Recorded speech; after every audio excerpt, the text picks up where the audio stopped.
You're listening to Unsavory, where true crime meets food.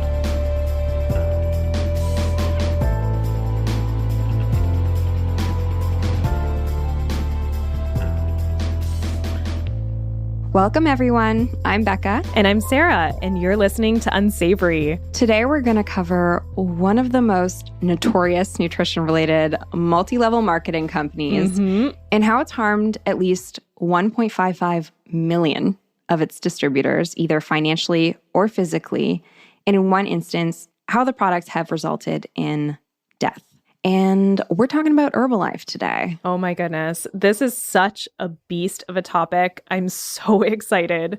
This company has been around for a very long time, and a lot of scandal can happen. Over 40 years? Is it 40 years? Over 40 years. It started in the 80s. Unbelievable. And really exciting. This is actually going to be our first two-part episode. This story had way more than Becca ever anticipated. So we decided to split it into two. Yeah, as I was going through this research, I realized just how much scandal this company has been involved in. Like, the stories were just so dang interesting. I couldn't cut any of them out. So in part two, which will be released 2 weeks from now, we're going to talk about how Herbalife has targeted some lower income Hispanic communities by using manipulative, American dream-like marketing propaganda, as well as how one business tycoon bet $1 billion that the company would fail, and then tried to make that happen using some less than savory tactics. Ooh. So this two-parter is like fully loaded of information. But with that being said, are you ready for part one? I'm ready for part one. Let's do it. The information in this podcast is for entertainment and educational purposes only. If you're interested in medical nutrition therapy or personalized nutrition advice, please talk to a physician or registered dietitian in your area. If you have a history of disordered eating, be advised that nutrition details will be discussed, and take the steps you need to protect your recovery journey. All the citations and relevant links for anything mentioned in this episode will be in our show notes on our website, unsavorypodcast.com. This podcast may contain coarse language, mature subject matter, and content of a violent or disturbing nature. Listener discretion is advised. This is an independently produced podcast. If you'd like to donate to the podcast, you can sign up as a donor through the Patreon link in our bio. If you could rate, review, follow, and share our show with your true crime and food-loving friends, that would really help us out, and we will be forever grateful. And a huge shout out to my sources for today's episode, which are all listed in the show notes at unsavory.com. And they include information from various news sources, including William Cohen's article in Vanity Fair, the YouTube channel Illuminati, and the documentary Betting on Zero, which is more so Bill Ackman's story. So he's the hedge fund manager who tries to take down Herbalife. So I did use some other sources to corroborate his story, but also to balance some potential bias. It's important to note that everything in this episode does have a source. So if you have any questions, feel free to check them out in our show notes. I also feel like I should preface that this is not intended to attack or shame anyone involved with Herbalife currently as a distributor or as an employee or any other MLM for that matter, but rather as an expose to use for more educational purposes. And we have talked about MLMs on the podcast before in our gifting tables episode from season 1. And it is a really good episode if you're looking for another one to binge after this. In it, we get into some detail about the pros and cons of multi-level marketing companies, also called MLMs, and like the difference between MLMs and pyramid schemes. So I'll give you like a quick rundown here, but if you are interested in learning more, I highly suggest the gifting tables episode. Yeah, that episode was fascinating. It's about a dinner party themed pyramid scheme that honestly, it sounded pretty tempting. Becca, I think you said you probably would have joined it. Or you would have wanted to. I probably would have. If I didn't have a understanding of pyramid schemes, I may very well have joined that. Totally. And it's because, and I know we're going to get into this, I don't want to jump ahead too much, but like the whole community aspect and the social aspect of MLMs is what draws people in. And we were definitely critical of MLMs in that episode, but since recording that episode, I watched Lula Rich. Did you watch that one? No. Okay, it's wild. But it's really good to kind of get in the mindset of what draws people into MLMs and into the MLM business model under the promise of having like a fun social side hustle that offers them both time and financial freedom. So it's often young women who want to kind of support their family while raising kids. And so I do want to say before we dive in, if you're in an MLM and it's working well for you, that's amazing. I think there are people that are kind of aware of the MLM business model and the pros and cons and still choose to join one for a variety of reasons, even if it's just to get discounts on products that they want. Yeah. That's a reason that people actually join. And we don't want you to feel like we're judging you for your choice. No, MLMs, I mean, they can be like a flexible business opportunity with like a very low initial investment, like when you compare it to starting your own company. Mm-hmm. And as you said, like it is mainly consistent of women. I believe I read like 75% of MLM distributors are women. So it can be like a really great like side hustle or like a job to have while you're raising children, or even like a source of income if you're trying to save to get out of a precarious situation or something. Like there are a lot of benefits to having this type of income. And I feel like we should definitely not mention that. Totally. Okay, so let's get into it. The main difference between an MLM and a pyramid scheme is that an MLM is a legal, legitimate business structure that sells products or services using person-to-person sales. The salespeople are often called distributors, especially in the case of Herbalife. And in an MLM, you can either make money by selling the product or service, or by recruiting other distributors and earning commissions on what they buy and sell. With Herbalife, this is called the downline. So your downline consists of the people that you bring in, as well as the people they bring in, and so on and so forth. So it's everyone underneath you. And you can make a lot of money on these downlines if you have the social network to bring in other well-connected distributors and the financial capital to buy the initial inventory. That's red flag number one, though. The money is made on the people you bring in. Yes. So this is kind of where it kind of crosses a line. So a pyramid scheme is illegal, and the structure, it might be similar to that of an MLM, but its earning potential is not based on the product or service you are selling, but rather the number of people that you recruit into the company. So that is the main difference. So an MLM could have both types of income, but a pyramid scheme focuses on recruiting others. So income is almost exclusively dependent on bringing in those other distributors. Right. And distributors are often required to continuously purchase reoccurring inventory or training materials, so usually on like a monthly or quarterly basis. So it costs the distributor a lot of time and money before they ever see a profit, if they ever make a profit. And these are illegal because they take advantage of people by putting pressure on recruits to join and purchase inventory using extravagant but empty promises. I just feel like the line between MLM and pyramid scheme can get so blurry, especially when the majority of the income can be from bringing other people in. Like, what if you're making 0.1% from sales, but 99.9% from your downline, the people you bring in? It's like, when does that MLM become a pyramid scheme? No, I mean, that's a really great point, because they do sound very similar. A lot of times they work very similar. And that's really not the fault of the MLM. So when these like first businesses kind of came to the market, I believe it was Avon was one of the first in like the late 1800s. This business structure and marketing, like the marketing practices around this business structure, like really advanced and beneficial to a lot of people. But like, I feel like we've talked about this in previous episodes, like where there's opportunity and income potential, fraud often follows. So a lot of people will try to kind of scam the MLM system. Not a lot of people, but some companies will. And even today in like Canada and the US, governments have like a really hard time identifying if an MLM has crossed the line to a pyramid scheme without opening like a full-blown investigation around like the intent and the tactics that the company uses. Yes. Okay. And for this to happen, you need somebody reporting it. So you need victims or like plaintiffs or like at least formal complaints against the company. Right. Okay.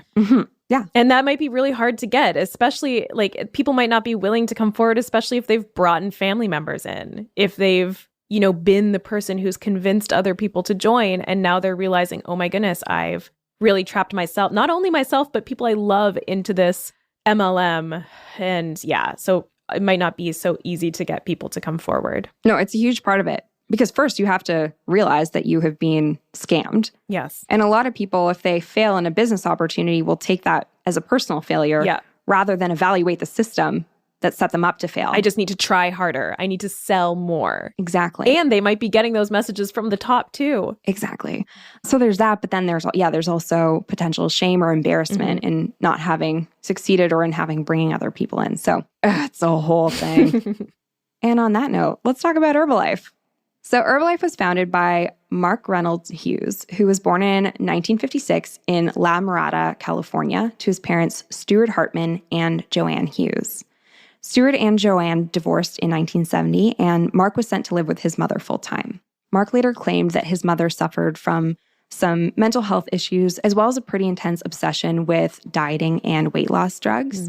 And when Mark was only 18, his mother actually died of an accidental overdose from prescription diet pills mixed with painkillers and or alcohol. And the toxicology reports are like a little bit contradictory here. But her death really made an impact on Hughes and fueled his passion for quote unquote natural health products. Wow, that is devastating. I know. It's really sad. It is very sad. Especially because of where the story goes. Yeah. So rewind 2 years prior to his mother's death, when 16-year-old Hughes was sent to a private school for troubled youth, where part of the rehabilitation program required students to sell raffle tickets. And he picked up on like these sales and marketing tactics, and he quickly became the top seller among his peers for these tickets. Despite his like clear intellect and charisma, though, he was never motivated to surpass a 9th grade education. So he never finished high school. Okay. Ironically and unfortunately, about a year after his mother's death, Hughes began selling weight loss products for a company called Slender Now that used really stupid slogans like, "Slender is for starting Monday to look great on Saturday." Oh my God. So basically encouraging rapid, unsustainable weight loss in these incredibly unhealthy ways. Oh my gosh, that is such a cruel twist that the products, basically the same products that took his mother's life, he went on to sell the exact same products. Yeah. Wow. We know that our parents' relationship with food can have such a strong impact on our own relationship with food that it makes me wonder if Hughes was struggling himself. Like, why was he drawn to selling these products? Likely because he was so young, he was influenced by his mother's use of these products. Yeah. And I struggled with this too as I was going through the story and the research. Like, if she was his only parent, like his only influence, it would be very challenging to develop like thought patterns about yourself or about weight that were much different from what you were exposed to, like exclusively. Yeah. So Slender Now is where Hughes was first introduced to the MLM business structure, since he and his colleagues were all independent sales reps who would buy the Slender Now products at discounted rates and then sell them to the public, earning royalties on each sale. When the company tanked after a few years, Hughes was one of its top distributors. He then began working for a similar weight loss company until 1980, when he partnered with Richard Marconi, who was the former Slender Now product manufacturer. And together, they founded Herbalife. And you won't actually hear much about Marconi after this, in this episode at least, because Hughes was like really the face of the company. In almost all articles, documentaries, podcasts, and information just about Herbalife is mainly all about him, Hughes. Okay. Anyways, during the 1980s in North America, the weight loss industry was booming. That wafer-thin model look became trendy, and more people, mainly women, began buying into new dieting methods and products, which consisted of a lot of laxatives. And amphetamines, like speed. Can't forget about amphetamines. Yeah. It's crazy. Of course, this type of weight loss is never healthy or sustainable. So basically, it acted as like a continuous funnel or cycle of returning customers for these companies. So Herbalife products were very similar to other diet products already on the market, but they distinguished themselves by adding herbs to make them seem healthier. Hence the name Herbalife. Classic greenwashing. Exactly. So the first product was a meal replacement shake, and Hughes, who was only 24 at the time, sold the shakes from the back of his car. The company quickly picked up traction, making $2 million in its first year. And with this, they grew their products list to include things like powders, supplements, protein bars, and weight loss tablets, with most of them making misleading health claims or promising very specific results. For example, the slogan at the time was, "Lose weight now, ask me how," basically promising rapid weight loss. And even today, they're still selling like hormone balancing supplements. There's one specifically called Woman's Choice. Oh my goodness. As if you have a choice as to what happens to your hormones as you age. So right out the gates, Herbalife uses some pretty questionable sales tactics, but most notably, Hughes used his mother's overdose to promote the products. Oh no. Yeah, so he's even recorded saying that if Herbalife had been around when she was dieting, that she probably would still be alive today. So he used this awful traumatic experience where he lost someone because of their fixation on weight loss to then sell his own diet products. This gives me like the ickiest of icks. Major ick. And I wonder if he actually believed that, like that he was creating a healthier weight loss product, or if it was just pure marketing. Because we know now that the products that were being sold, they weren't safe. They probably weren't third-party tested. He was 24 years old, grade 9 education, definitely no nutrition education. How did he know they were safe? His like saving grace here, I guess, was his girlfriend at the time. So his girlfriend was in university studying science, and I think that might be where he got his information from the, like at the beginning. Okay. So I wonder if we have her to credit for some of these initial products. Otherwise, he didn't really seem to have any health professionals on his team or like even really in his life at this point. Oh my goodness. I'm curious to know, like, what specifically was he selling? What were the ingredients? How did he come up with this stuff? Well, so some of it is based on the products that were already on the market. So his first formula was very similar to that Slender Now product that was discontinued. Okay. But then he started adding these like weird herbs to them to make them seem healthy. Got it. So he didn't like reinvent the wheel. I just add some parsley and make it a new product. Exactly. So he kind of like took a recipe and then added a little flair to it. Hughes claims that he lost 16 pounds in 2 weeks using his Herbalife products, and that his grandmother lost 25 pounds in a month. His grandmother then recruited some of her friends to try the products and encouraged them to begin selling them as well. And with that, the MLM structure within the company was born.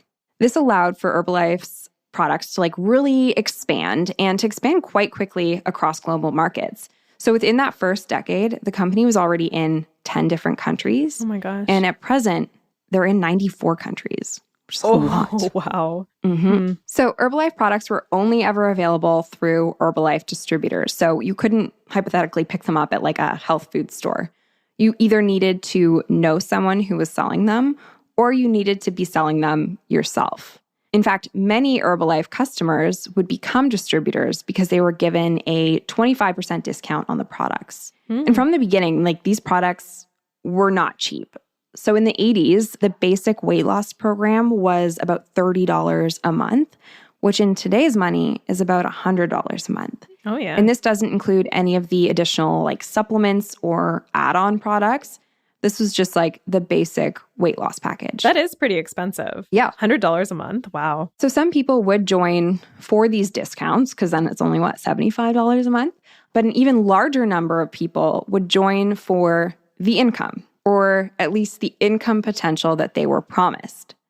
So Hughes would host these large Herbalife conventions where he would pitch the brand to new distributors, and then he'd have select distributors go up and discuss their financial success with the company. Classic. Hughes would make these grandiose promises that as a distributor, you could make $50,000 in your first year and $125,000 in your second year, with a potential to make $42,000 every month. Oh my God. If you had multiple downlines. And remember, the downline is like made up of the distributors that you have working under you. So already you can see that the big money isn't in selling the products, but rather in getting more people to join the company. Yeah, that's where the real income is you bringing people in, not actually in the selling of the products. Exactly. But I can see, like, if people are buying these products anyways, why not join just for the discount? And then if you make an income, that's just a bonus. So I can see why people sign up. No, for sure. For sure. It does make total sense because you also need to know somebody who's a distributor. And if you don't, then you just have to become a distributor yourself. So in a lot of ways that makes sense. But then you're kind of just putting the money back into the company. Like it's not really a business opportunity. For sure. So this is the real issue here. So people that join to make income, you have to start at the bottom of like this pyramid. And you have to work your way up by bringing in other people. But hypothetically, let's say if you're at like the tip of your own pyramid, we'll call that like level 1. And then you bring in 6 distributors yourself. We'll call that level 2. So that's right below you. And then those 6 distributors all bring in another 6 distributors at level 3, and so on and so forth. The problem here is that there's no way that you will ever surpass level 13 in this scenario because the number of distributors required would surpass the population of the world. Oh my God. So it's a flawed system. So only those who are like super well connected to like a network of affluent, like-minded people will ever see success if they want to actually earn an income off of this. Oh my goodness. And you know that they're not advertising that. They probably make it seem like you can have an unlimited downline. And it's like, no, you actually can't. The population of the world, those numbers seem outrageous. Yes, they do. And I even did this calculation because I was like, okay, level 13, it doesn't seem like that big of a downline to have 13 levels below you. Like obviously you'd be super successful if you were because everyone in the world would be underneath you. So I did this calculation and it's true. So level 13 would be 13 billion people. Wow. Yeah. Oh my goodness. And I mean, clearly the world does not have that many people. But even of the 7 or 8 billion people that we have on Earth, not everyone can afford Herbalife, nor would everyone even want to participate in an MLM like Herbalife. Totally. I'm not joining Herbalife. That's one spot that'll never be filled. Yeah, there's 2 spots there. So yeah, the income potential actually decreases as more people join, since they will be less likely to find willing recruits. And when this happens, any income will be coming from distributors in the downline buying their own inventory. So the documentary stated that in the 2000s, you needed to have at least $3,000 in inventory to become a supervisor, which is where you start to get more bonuses and prestige within the company. So a minimum $3,000 buy-in just to become a supervisor, which is where you start getting like a little bit of perks. Do those people usually make that money back? Good question. It depends. So only the top 17% of distributors are even eligible to make any money because you need to purchase products and you need to have a downline in order to qualify to make any money. Then about 30% of those qualified distributors will make like no money at all. So 30% gone. Wow. And then 48% will make $1,000 or less in earnings. But when you consider the investment that they're required to make on inventory, this ends up being $300 or less in net income. Right. So you need $3,000 to become a supervisor, but you can start making income, smaller amounts of income off of a little bit less. But the actual amount that you would be bringing in if you made $1,000 is very low, considering how much you've already put into the company. Oh my goodness. So only 22% of that 17%, which is less than 4% of all distributors, make more than $300 in net income. Wow. So 4%. 4% make more than $300. And that means 96% make less than $300 in income, if not no money in income. Less than $300. Wow. Okay. And then you have very few people at like the tippy top making a few $1,000,000 a year off of Herbalife. And this is called the founder circle. So you reach like a certain threshold. There's like 11 different levels that you can be on within the company, and the founder circle is like that very top. Okay. But it's these people at the very top who are recruited for these public speaking gigs and the marketing efforts. So you can see how it's a bit manipulative. Yeah. These are the people that are going to the conferences and saying, you can make $42,000 a month if you just do what I did, which is get in at the very start, and it's not possible anymore. I don't know how these people sleep at night. I bet they don't. Seem to be pretty hopped up on caffeine and amphetamines, I'm sure. True, if they're all using the products. They're not having quality sleeps. Okay, so speaking of the products, let's talk about those a little bit more. So by 1982, the FDA had received a number of complaints about Herbalife. And that's 1982. That's 2 years after the company started. They were apparently using very high amounts of laxatives and caffeine in their formulas, which were clearly the magic ingredients causing weight loss.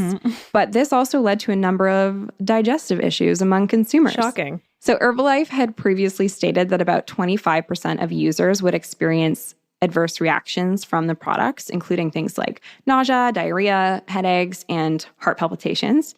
But upon testing the products, the FDA found that closer to 40% of users actually experienced these effects, which isn't all that surprising considering consumers are being pumped with laxatives and caffeine. Totally. Also, Herbalife had previously stated 25% of users would have these adverse reactions. Like, that's a huge 1 in 4 people will have nausea, diarrhea, headaches, heart palpitations. Major red flag. My stomach hurts just thinking about it. I know. And I think that that's like really one of the things that makes this whole story so sad is that I don't know if everyone who took Herbalife products knew that percentage, but they clearly weighed those risks with their potential perceived benefits of weight loss, and they picked weight loss, which just sad. That is what is so upsetting about the story, is that like it's so tied to weight loss and possibly health, but possibly just aesthetic reasons. And it's like that's the hold that weight loss has on our culture. It's enough that like people would take a 25% risk of pretty severe adverse reactions. Yeah. In the name of health, but it's actually 40%. They just didn't know. Yeah, that's bad. It's pretty bad. Okay, so one other ingredient of concern was called ephedra, which was found in 3 of the main Herbalife products at this time. Now, ephedra is an herb that contains the stimulant ephedrine, which is most commonly used to treat low blood pressure and breathing disorders like asthma, but it also increases energy expenditure and suppresses appetite. And it is an amphetamine, so it's actually sometimes used in the creation of methamphetamine, aka meth, for its stimulating properties. Oh my gosh. So basically, ephedra increases heart rate and respiratory rate, but Herbalife essentially concluded that its weight loss benefits outweighed the risk of heart attack or stroke. No. Yes. Oh, I'm so upset. Okay. Carry on. Yeah, it's upsetting. Then in the 90s, a woman unfortunately died of an ephedra-induced heart attack after taking Herbalife products. And there's really not much more information about this case that I could find online, which is sad. I don't know. Yeah. I don't know if it was because the family didn't want it out there or if Herbalife has tried to take that information down, but there's really not that much. Right. But then there was another woman who had to be resuscitated 4 times after having a similar experience during a softball game at 28 years old. Oh my gosh. After taking Herbalife products. So thankfully she lived, but doctors had to insert a defibrillator into her chest to like regulate her heartbeat. Wow. She lived to tell the story. So I think that's the difference between the 2 cases. Wow. Unfortunately. And I couldn't find any more Herbalife specific deaths or incidents associated with the ingredient in Herbalife products. But something to make note of, in 2004, the FDA banned the sale of ephedra after linking it to at least 39 deaths that could all be traced back to diet products. Wow. But keep in mind, though, that this ingredient, it was being used in some other diet products at this time, so it wasn't just Herbalife. Wow. It's insane to think of how deeply so many people's lives have been impacted or ruined by like the quest of losing weight, by diet culture, really. And ironically, very, very similar to what happened to Hughes' own mother. Yeah. It's almost the exact same. Like, it seems like he initially went on this quest to create something that wouldn't lead to the same thing. And then it eventually did lead to the exact same thing by like killing another woman. Wow.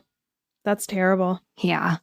And in this case, like Herbalife, they had the nerve to state that they had absolutely no knowledge of these issues and that they had never been contacted by the FDA, even after the fact. But if they had anyone with any formal pharmacology education on their team, they would have known the risks and possible outcomes of using ephedra in their products. Yet they just denied any responsibility, claiming that they were naive, I guess. But I call BS on this. Yeah, when you're selling a product that has physiological effects, they're basically selling a form of medication to promote weight loss. You can't just play dumb. Oops, sorry, we didn't know. Like how, I just don't understand how this was able to be sold without being regulated. Yeah. Wow. Well, I think this is kind of like the story of how it became regulated. The origin story. So around the same time that the FDA started their investigation, so in the early 80s, Herbalife was also sued by 3 separate agencies in California, including the Attorney General. Here, they were sued for their false claims and lack of adherence to labeling standards. And one of their formulas was actually marketed as being able to help with over 80 ailments, including arthritis, gout, herpes, and Addison's disease. All very different conditions. All very different, but all under the umbrella of things that this Herbalife formula could cure, apparently. Oh my gosh. And then another of the products claimed that it was like a natural energy booster, but nowhere on the packaging did it indicate that the key ingredient was caffeine. Right. Which is problematic. Oh, yes, definitely. So in this case, they settled for $850,000 without admitting wrongdoing and discontinued 2 of their products or product formulas. I think that's the problem with these super successful companies is that they can just be like, yeah, okay, here, take this money. And then they can keep on doing what they were doing. Yeah, like I don't think $850,000 was enough to stop them at this point. Like they should have asked for a few million. Yeah, something to actually do damage to the company. $850K, well, they were making millions of dollars a year. Yeah. They could take the hit and keep making money. Exactly. It's kind of a rhetorical question, but what is your sense of the company so far? My sense of the company is that I really find their business tactics repulsive. The whole preying on insecurities, they're making false, unsustainable promises to sell people products that definitely won't work long term, but also might be dangerous, are dangerous, and possibly addictive. Yeah. Yeah, no, they promote like this like unsustainable and very consequential weight loss. Yeah. And they're using like very predatory tactics, including like a get rich quick scheme. I don't know. It's an absolute mess. It is totally. There's so many more victims than are captured in the statistics of like the one that experienced death, the one that experienced needing to get resuscitated multiple times. But there's so much more fallout. The people who lost all their money, the people who just had digestive issues for years. Like that's not captured in that. And who knows what, I mean, I'm sure we know. I just don't know the research, but like who knows what the research is saying about like being on amphetamines and caffeine and laxatives for extended periods of time. Like what does that do to your digestive tract long term? There's probably some pretty negative effects to that. Yeah. Not caffeine on its own. I love a good cup of coffee, so I'm not going to hate on that. I'm literally drinking my coffee right now. I know, I have mine right here. But the combination of all of those things can't be good for your system. I would imagine not. Yes. Okay. I mean, despite all this drama, Herbalife was still making bank. Clearly, the products, they resonated with a lot of people in the communities that they were in. And by the early 90s, they had surpassed $1 billion in revenue. Things seemed to be going really well for the company, like financially. But that came to a tragic halt on May 21st, 2000, when Mark Hughes was found dead of an accidental overdose. The coroner reported that the overdose was caused by a combination of antidepressants and alcohol, likely following a multi-day drinking binge. And he was only 44 at the time. Oh, wow. And this is sad because that's sad. You find out that this man creating and promoting these natural, healthy healing methods, he really suffered from some pretty severe addiction and like seemingly mental health issues similar to his mother's. And he had been seeing a psychiatrist for his drinking, but like unfortunately it wasn't enough. He didn't have enough support. And I think it's really tragic because we can point fingers at this guy and say that what he was doing was bad, but I think he was also suffering. Absolutely. It's suffering from something that seems very similar to what his mother was suffering from. The whole thing is really tragic. Like all the different moving pieces, the origin story of Herbalife, the harm it caused, the suffering that the CEO was experiencing. It's all really, really tragic. Yeah, it is. And I feel like this is kind of a weird place to end it on, but that really concludes part 1 of the story. If you can believe it, after Hughes' death, there is so much more scandal. I couldn't even tell you if one part was more scandalous than the other, but like if I had to choose, I might say it's part 2. I think it's part 2. Shockingly enough, I think part 2, it just has so many twists and turns. And I don't even know half the story. I only read what's been written so far. I'm excited. I guess on that note, see you in part 2. See you in part 2. Good job, Becca. Bye. Bye. Thanks for listening to this episode of Unsavory. You can find all the references and materials used to put this episode together in our show notes at unsavorypodcast.com. This is an independently produced podcast. If you enjoyed this episode, we would love it if you would rate, review, follow, and share our show with your true crime and food-loving friends. If you'd like to donate to the podcast, you can sign up as a donor through our Patreon link in our bio. To keep up to date with the podcast, follow us on Instagram and Twitter at Unsavory Podcast. If you have an idea for an episode or segment, email us at unsavorypod@gmail.com. This podcast was recorded and edited by Earworm Radio. We highly recommend their services for all of your podcasting needs. You can learn more about them at earwormradio.com.